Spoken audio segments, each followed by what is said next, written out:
Yeah, I'm an architect in private practice. I started working in the security area in the 1980s after a very terrible bombing of a U.S. embassy in Beirut, Lebanon.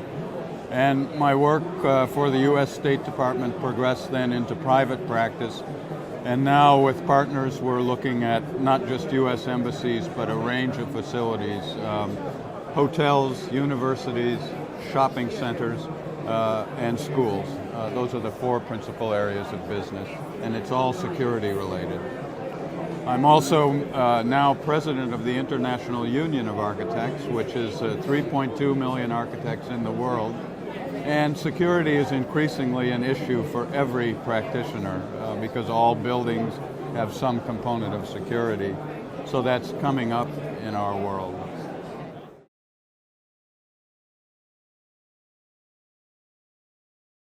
Well, they're ripped from the headlines, I'd say.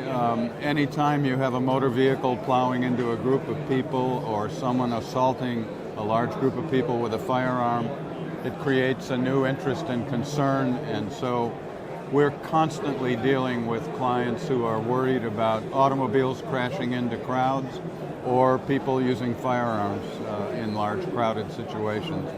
I would say explosives are less of a concern today than they were, let's say, 10 years ago, but it's still on the radar.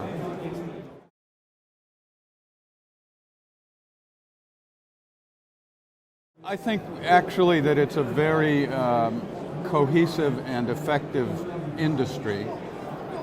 The client base doesn't always have an appreciation for the cost involved in implementing security measures, and maybe not a complete appreciation for how difficult it is to actually thwart a determined adversary. I think the industry itself, I believe, has an appreciation of those things, but it's the client base that probably needs to learn more.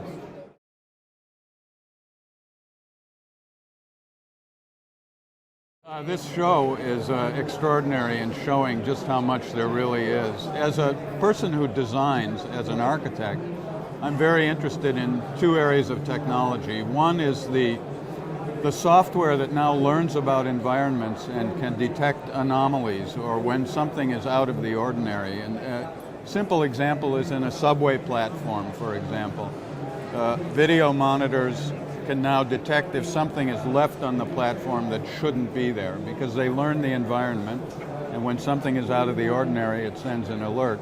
Similarly, if someone is running too fast or if there's a loud noise, someone shouting or yelling, all of those things are learned by the software and the technology and then reported to a human to intervene.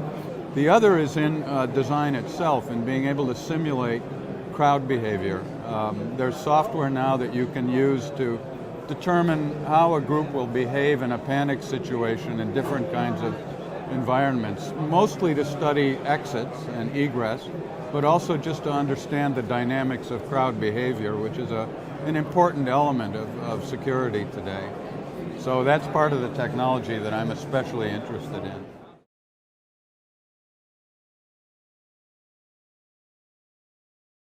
Not very much. I sleep very well. Travel is one of the things in this industry and in my work is that you do go a lot of different places. And so I'm kept awake by traveling more than anything else.